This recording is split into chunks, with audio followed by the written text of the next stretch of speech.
नमस्कार दर्शकों, आपके साथ मैं हूं विवेक शर्मा और आप देख रहे हैं उत्तर बंगाल एवं सिक्किम का leading news channel SK live. आज के दिनों के समाचार के प्रस्तुत करता है संजीवनी फसल को सुरक्षा कवच किसानहरूको निम्ति वरदान। Webel computer training centre opposite Siliguri college, gate number 2, college Para, Siliguri. International furniture, unbeatable price. Visit a Royal Oak store today. घर के फर्श की चमक को रखिए बरकरार जीप्स निमोल नीम हर्बल के साथ। बस डाउनलोड करें और होलसेल में कपड़ों की शॉपिंग करें ए से जेड तक। सिलीगुड़ी में अवैध निर्माण को निगम ने तोड़ा, सरकारी जमीन पर जबरन कब्जा बर्दाश्त नहीं, ये बातें कही है रंजन सरकार ने। सिलीगुड़ी नगर निगम की ओर से रविवार को हॉकर्स कॉर्नर इलाके में अवैध निर्माण के खिलाफ अभियान चलाया गया। नगर निगम की ओर से सड़क किनारे बने अवैध निर्माण को बुलडोजर की मदद से तोड़ दिया गया। सिलीगुड़ी नगर निगम के प्रशासनिक बोर्ड के सदस्य रंजन सरकार समेत नगर निगम के अन्य आला अधिकारी मौके पर मौजूद थे। रंजन सरकार ने कहा, एसडीडीए की जमीन पर अवैध रूप से दुकान व घर बना लिया गया था। लंबे समय से इन्हें हटाने के लिए कहा जा रहा था, पर इस बारे में कोई पहल नहीं की गई। आखिरकार आज उन्हें तोड़ दिया गया। उन्होंने कहा, दिन प्रतिदिन सरकारी जमीन पर अवैध कब्जा बढ़ता जा रहा है। इतना ही नहीं, इन इलाकों में नशेड़ियों का अड्डा जमने भी शिकायतें मिल रही है।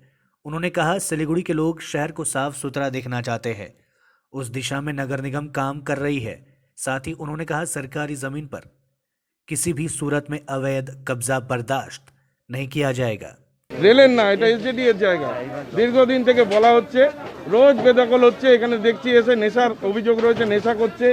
এখানে সরকারি জমি রোজ দখল হয়ে যাচ্ছে। এটা শিলিগুড়িকে যে কোনো মূল্যে মানুষ চাইছে পরিষ্কার পরিচ্ছন্ন রাখা, জল দাঁড়াচ্ছে, ভেতরে নেশার আড্ডা বসছে, কেউ দেখার লোক ছিল না। আজকে আমাদেরকে মানুষ ডাকছে, আমরা এসডিডিএর জমি, আমাদের সরকারি জমি কোনোটাই বেদখল হতে দেব না। আমরা সবাইকে আবেদন করে গেলাম যে দুদিনের মধ্যে রাস্তাঘাট এগুলোকে যেগুলো জায়গা নতুন করে দখল হচ্ছে সেগুলো খালি করে দেবে এবং আমরা কাজ শুরু। सिक्किम में एक बार फिर से बड़ा लॉकडाउन की समय सीमा दी गई, कई छूट, सरकार ने जारी किया एसओपी। कोरोना वायरस की रफ्तार देश में कम हो रहा है, लेकिन संक्रमण से होने वाली मौतों का आंकड़ा डराने वाली है। इस बीच सिक्किम में कोरोना वायरस की दूसरी लहर थमने का नाम नहीं ले रही है। संक्रमण के मामले लगातार रूप से घट बढ़ की स्थिति में है और हर रोज मौतें हो रही है। राज्य में पॉजिटिविटी रेट का ग्राफ भी 10.7% बना हुआ है।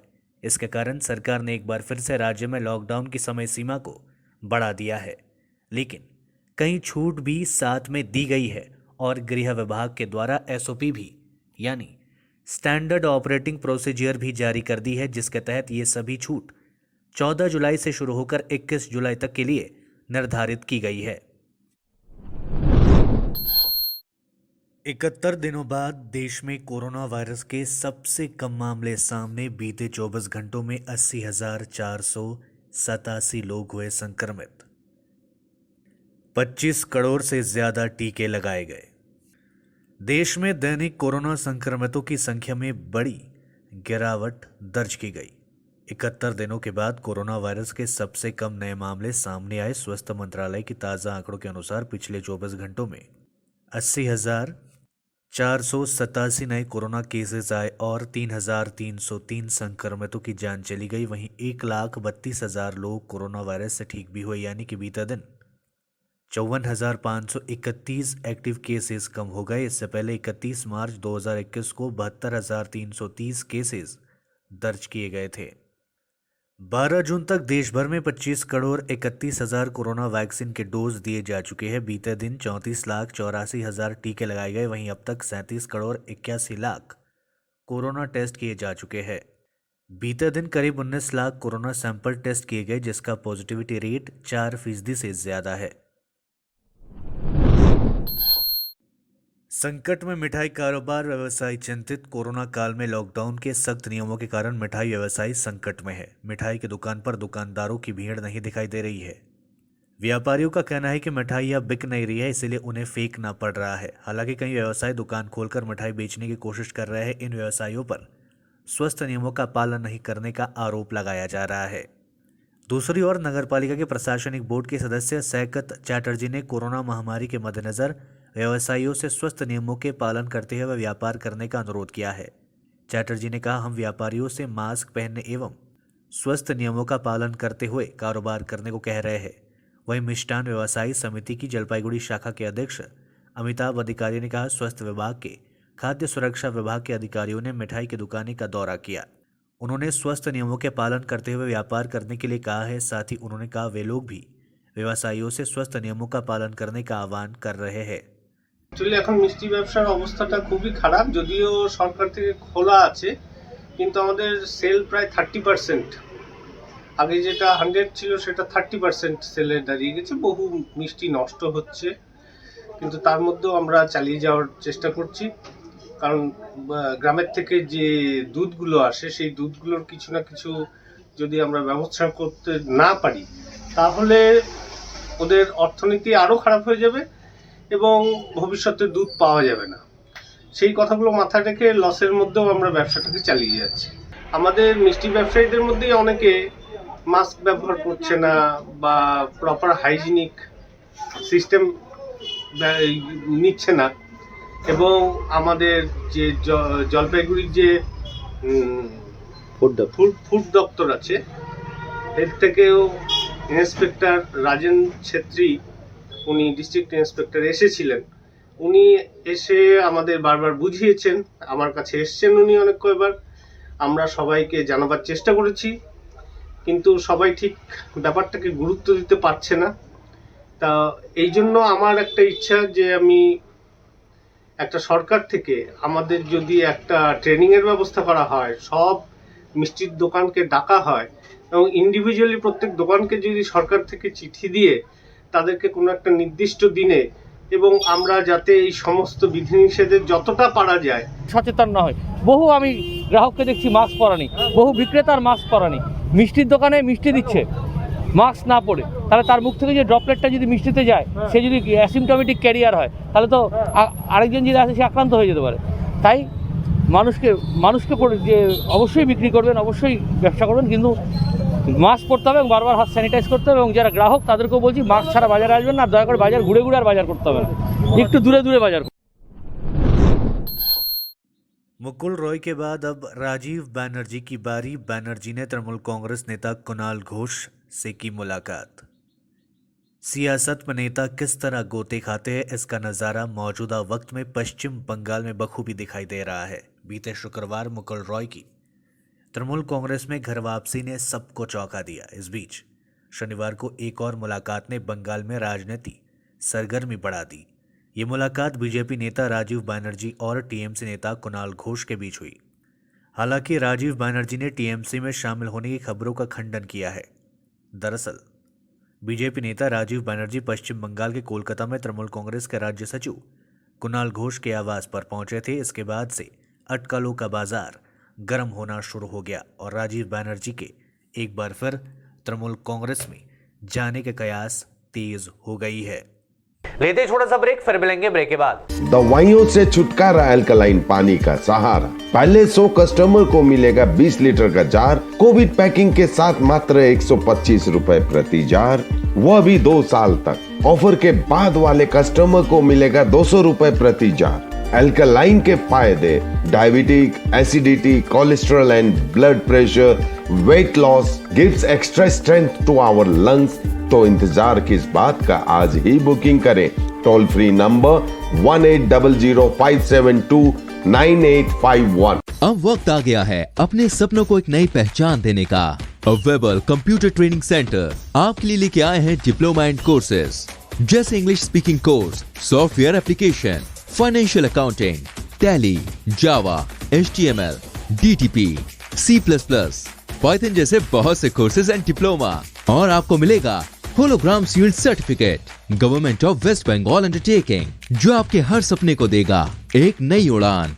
वेबल computer training centre, opposite Siliguri college, gate number 2, college Para, Siliguri.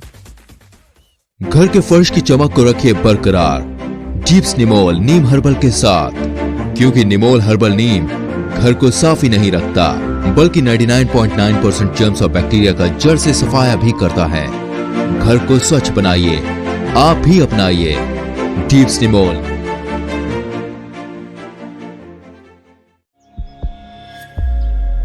Are you dreaming to wake up under the calming Turkish skies? Make it a reality and bring home the Turkish collection from Royal Oak. Just a click away. International furniture, unbeatable price. Visit a Royal Oak store today. 50 से 70% कम कीमतों पर Orchid building opposite Vega circle 2.5 mile Sevoke road Siliguri. जैविक राज्य सिक्किमको अनुपम उपहार सञ्जीवनी, विश्वकै पहिलो कीटनाशक औषधि जसको एकै स्प्रेले भ्याक्सिन सरह काम गर्छ र फसलमा लाग्ने विभिन्न भाइरस, ब्याक्टेरिया र फंगसबाट हुने समस्त रोगहरू साथै पातको रस चुस्ने किराहरू समेत नियन्त्रण गर्छ, जो रासायनिक कीटनाशक भन्दा अझै किफायती र प्रभावकारी छ। फसल कुनै होस्, रोग कुनै पनि होस्, एकपल्ट अवश्य प्रयोग गर्नुहोस्, सोचे भन्दा बढी लाभ पाउनुहुनेछ। सञ्जीवनी फसलको सुरक्षा कवच, किसानहरूको निम्ति वरदान। क्या आपके कपड़ों का बिजनेस है और आप दुकान में भीड़ भाड़ से बहुत परेशान हैं और सामान लाने का समय नहीं है? तो समझो आपकी टेंशन खत्म। अब डाउनलोड करें A से Z तक ऐप, इंडिया का अपना होलसेल शॉपिंग ऐप। बस डाउनलोड करें और होलसेल में कपड़ों की शॉपिंग करें A से Z तक। एसके लाइव ही बेस्ट ऑप्शन है। एसके लाइव का इस क्षेत्र में 24 घंटा टेलीविजन, एंड्रॉइड ऐप और वेबसाइट पर प्रसारण होता है। सोशल मीडिया पर भी हम उपलब्ध हैं। हमारी व्यूवरशिप 9 लाख से अधिक है। सिक्किम, हैथवे और NXT डिजिटल पर, दार्जिलिंग और कालिम्पोंग में दोनों हैथवे और CCN सेटअप बॉक्स पर, क्लामपुर से लेके मैनागुड़ी हैथवे पर, सिटी केबल पर सिलीगुड़ी और आसपास, नक्सलबाड़ी से पानी टंकी तक NXT डिजिटल में। तो सोचिए नहीं, कॉल करें 7908554308। ब्रेक के बाद आप सभी का स्वागत है। बढ़ते हैं खबरों की तरफ। अलीपुरद्वार के जिला शासक सुरेंद्र कुमार मीणा ने तोरसा चाय बागान में जाकर श्रमिकों को कोरोना वायरस के प्रति किया जागरूक। शनिवार को वहां तोरसा चाय बागान प्रदर्शन के लिए पहुंचे थे और उन्होंने श्रमिकों से मुलाकात की। साथ ही इस दौरान उन्होंने कोविड-19 से बचने के उपाय के बारे में श्रमिकों को विशेष जानकारी दी। उन्होंने कहा कि सभी लोग मास्क पहने और सामाजिक दूरी का अवश्य पालन करें। तृणमूल कांग्रेस संगठन की तरफ से यात्री सेवा से जुड़े श्रमिकों को कालियागंज में वितरित की गई खाद्य सामग्रियां। राज्य में कोरोना संक्रमण को रोकने के लिए लॉकडाउन जारी है। लॉकडाउन के कारण यात्री सेवा से जुड़े श्रमिकों का काम पूरी तरीके से बंद हो चुका है। इससे श्रमिकों को काफी समस्याओं का सामना करना पड़ रहा है। इसी को ध्यान में रखते हुए उत्तर दिनाजपुर जिला कालियागंज यात्रीवाही तृणमूल श्रमिक संगठन की ओर से कालियागंज बस स्टैंड में 300 श्रमिकों के बीच खाद्य सामग्रियों का वितरण किया गया। इस अवसर पर उत्तर दिनाजपुर जिला परिषद के को-मेंटर असीम घोष, पूर्व विधायक तपन देव सिंह, तृणमूल श्रमिक संगठन के सभापति सजल सहायक, जिला सिरमौर कमेटी के सदस्य सुजीत साहा और कालियागंज नगरपालिका प्रशासक मंडली के सदस्य सहित अन्य गणमान्य लोग उपस्थित थे। राशन सामग्रियों से श्रमिक अपनी दैनिक जरूरतें को पूरा करेंगे। আজকে মোটামুটি 300 মতো ব্যাগ করে আমরা আমাদের শ্রমিকদের আইএনটিডিসি পক্ষ থেকে শ্রমিকদেরকে দিলাম। তো এই যে প্রচেষ্টাটা হচ্ছে আমাদের রাজ্য সম্পাদক অসীম দা প্লাস হচ্ছে আমাদের পৌর বোর্ড, মানে হচ্ছে পৌর বোর্ড আমাদের খুব হেল্প করেছে আর কি। হ্যাঁ, উনাদের মানে টাউন প্রেসিডেন্ট হচ্ছে কমল ঘোষ, উনাদের সহযোগিতা দেয়। যাই হোক, উনারা হেল্প না করলে আমরা হয়তো দিতে পারতাম না। আমরা উনাদের হেল্পেই আজকে এই মানে সকলের সহযোগিতাতে আমরা আজকে দিলাম আর কি। द्वारे वैक्सीन योजना के तहत घर पर बुजुर्गों को दी जाएगी वैक्सीन। अगले सप्ताह से शुरू होगा अभियान। सिलीगुड़ी नगर निगम लीवर फाउंडेशन और राज्य स्वास्थ्य विभाग की संयुक्त पहल पर जिले भर में 70 वर्ष से अधिक उम्र के लोगों को वैक्सीन दी जाएगी। द्वारे वैक्सीन योजना के तहत वृद्ध लोगों को वैक्सीन दिए जाने की पहल की जा रही है। सिलीगुड़ी नगर निगम के प्रशासनिक बोर्ड के अध्यक्ष गौतम देव ने शनिवार को इसकी जानकारी दी। उन्होंने कहा, द्वारे वैक्सीन योजना को लेकर आज एक आपात बैठक की गई। बैठक में दार्जिलिंग के जिलाधिकारी एस पुरनाबलम, जिला मुख्य स्वास्थ्य अधिकारी प्रलय आचार्य, अपर मुख्य स्वास्थ्य अधिकारी 2 तुलसी परमानिक सहित नगर निगम के अन्य अधिकारी उपस्थित थे। बैठक के बाद गौतम देव ने कहा कि जिले में अब तक कुल 4.5 लाख लोगों को कोरोना वैक्सीन दी जा चुकी है। अब जिले में 70 वर्ष से अधिक आयु वाले लोगों को घर घर जाकर वैक्सीन दी जाएगी। उन्होंने कहा, फिलहाल जिले के सभी बुजुर्गों की सूची नगर निगम के पास नहीं है। जिले भर के बुजुर्गों की सूची तैयार की जा रही है। यदि आवश्यक हुआ तो वोटर लिस्ट के आधार पर नामों की सूची की जांच कर सभी बुजुर्गों के वैक्सीन सूची में शामिल किया जाएगा। दूसरी ओर जिले के मुख्य स्वास्थ्य अधिकारी प्रलय आचार्य ने बताया कि जिले भर में वृद्धजनों के टीकाकरण का कार्य अगले सप्ताह से शुरू हो जाएगा। उन्होंने कहा कि बुजुर्गों की सूची द्रुत गति से तैयार किया जा रहा है। এটা নেক্সট উইকে as early as possible, next উইকের মধ্যেই আমরা শুরু করবো অ্যাজ আর্লি অ্যাজ পসিবল। সেটা আমরা তথ্যগুলো জোগাড় করছি। তথ্য বলতে যারা বেনিফিশিয়ারি তাদের নামে লিস্টটা জোগাড় করা, বাদ বাকি তার কিছু নতুন করে করার নেই। না, আমরা গোটা দার্জিলিং ডিস্ট্রিক্টে করবো। মোট দার্জিলিং জেলাতে এখন পর্যন্ত ভ্যাকসিনেশন হয়েছে first dose and second dose included, সেটা হচ্ছে 4.5 lakhs। তার মধ্যে 3.35 lakhs হচ্ছে first dose, second dose 1.18 lakhs হয়েছে। এই দুটো ডোজের মধ্যে গ্যাপ আছে এই কারণেই, যেহেতু কোভিশিল্ডের পিরিয়ডটা অনেক লম্বা, সেই জন্য গ্যাপটা এত বেশি দেখাচ্ছে। না হলে এইটা আরও একটু আমাদের এগিয়ে যেত। হোয়াটসঅ্যাপ গ্রুপ পাহাড়ে পাইলট প্রজেক্ট শুরু হয়েছে, যে এর পরে যে ভ্যাকসিনেশনটা দেয়া হবে সেটা হোয়াটসঅ্যাপ গ্রুপে রেজিস্ট্রেশনটা নামটা থাকলে তাদেরকে জানিয়ে দেওয়া হবে যে আজকে এতটার সময় অমুক জায়গাতে তার ভ্যাকসিনেশন হবে, তো সে সেখানে ভ্যাকসিনেশনটা নেবে। रेड कैंटीन में गरीबों को मिल रहा है भोजन। कोरोना काल में गरीब व असहाय लोगों की मदद के लिए रेड वॉलंटियर्स ने अलीपुरद्वार में रेड कैंटीन की शुरुआत की है।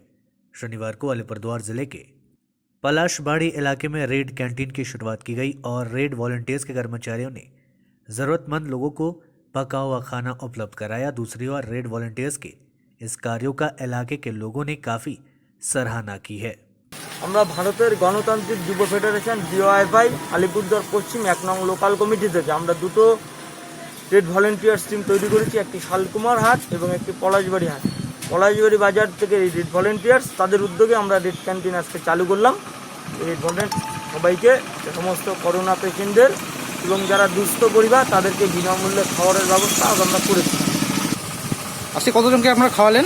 আমরা 55 জনের বাজেট করেছি, আমরা 55 জনকেই খাইয়েছি। আমরা সবাইকে প্রচার করেছিলাম 50 জন করবো, কিন্তু আমরা কিছু হাতে বাড়তি রেখেছিলাম, আমাদের 55 জনকে আমরা খাইয়েছি। কী কী মেনু ছিল আজকে দাদা? আজকের আইটেমে ছিল ডিম, ডাল, একটা ঘন্ট এবং একটা ভাজি এবং বিনামূল্যে একটা মিনারেল ওয়াটার। আপনারা যে কর্মসূচি করছেন কি লোক দেখানো কর্মসূচি? দেখুন, এটা লোক দেখানো নয়। গত বিধানসভা নির্বাচনের পর থেকে তৃণমূল এবং বিজেপি যারা রাজনৈতিক দল করে তারা এই করোনা পেশেন্ট বা দুস্থ রোগী তাদের পাশে এসে দাঁড়াচ্ছে না। আমরা শূন্য পাওয়া একটি দল, আমাদের কোনো বিধানসভায় আমরা কোনো সংসদ বা বিধায়ক আমরা পাইনি আমাদের পশ্চিমবঙ্গে, কিন্তু আমরা রেড ভলেন্টিয়ার, আমরা চাই দুস্থ মানুষের পাশে থেকে আমরা আমাদের পরিষেবা দিতে। আমাদের কিছু না থাকতে পারে, আমাদের কোনো সংসদ বা বিধায়ক না থাকতে পারে, কিন্তু আমরা সাধারণ মানুষের পাশে থেকে তাদের বিপদ বুঝে তাদেরকে এই সহযোগিতাটুকু শুরু করছি। আর এটা কোনো রাজনীতির জন্য নয়, সেই মানুষ এখন দুর্দিনে রয়েছে। 6 दिनों की पुलिस रिमांड में भेजा गया चीनी नागरिक भारत में घुसपैठ से पहले बांग्लादेश में हुआ था कोरोना संक्रमित। बीएसएफ ने मालदा में भारत बांग्लादेश सीमा पर अवैध रूप से भारत घुसने पर किया गिरफ्तार। भारत में अवैध रूप से घुसने से पहले 30 वर्षीय चीनी नागरिक हान चुनवाई कोरोना संक्रमित हुआ था, तब वह बांग्लादेश में था।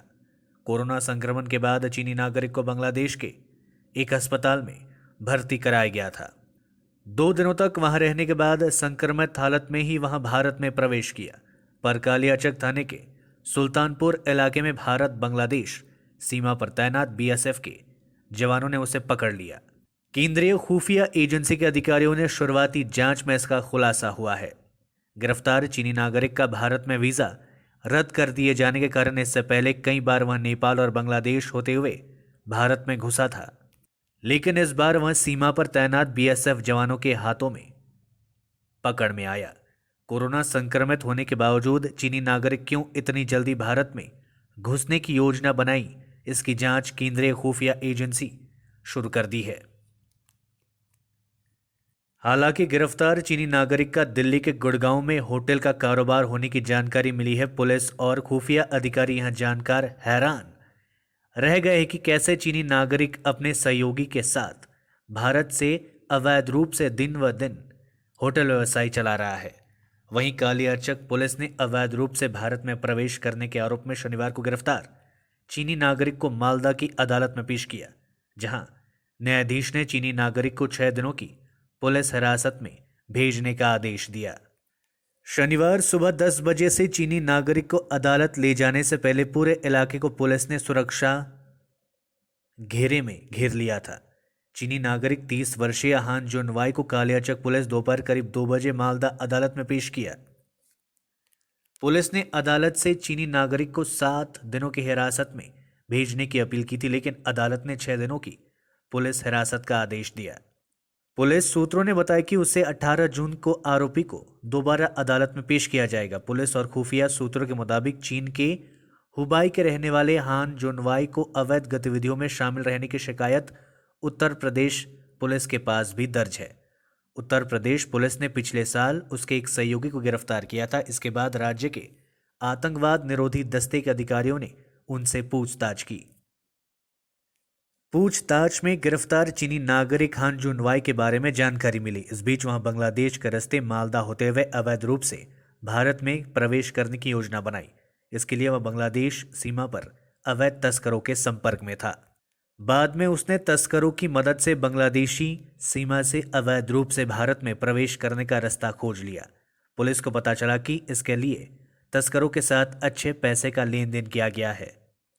पुलिस और खुफिया अधिकारी इस बात की भी जांच कर रहे हैं कि भारत में अवैध प्रवेश के दौरान उसके द्वारा मोबाइल फोन पर कौन सी तस्वीरें खींची गई। हालांकि गिरफ्तार व्यक्ति के पास चीनी के अलावा अंग्रेजी बोलने की क्षमता नहीं है, इससे उसे पूछताछ में दिक्कतें हो रही है। इस मामले में पुलिस ने द्विभाषिया लाने की व्यवस्था की है। पुलिस का मानना है कि पूछताछ में काफी जानकारी सामने आ सकती है। आज के लिए बस इतना ही। तमाम खबरों के लिए देखते रहिए SK लाइव, आपका समय आपकी खबर। धन्यवाद।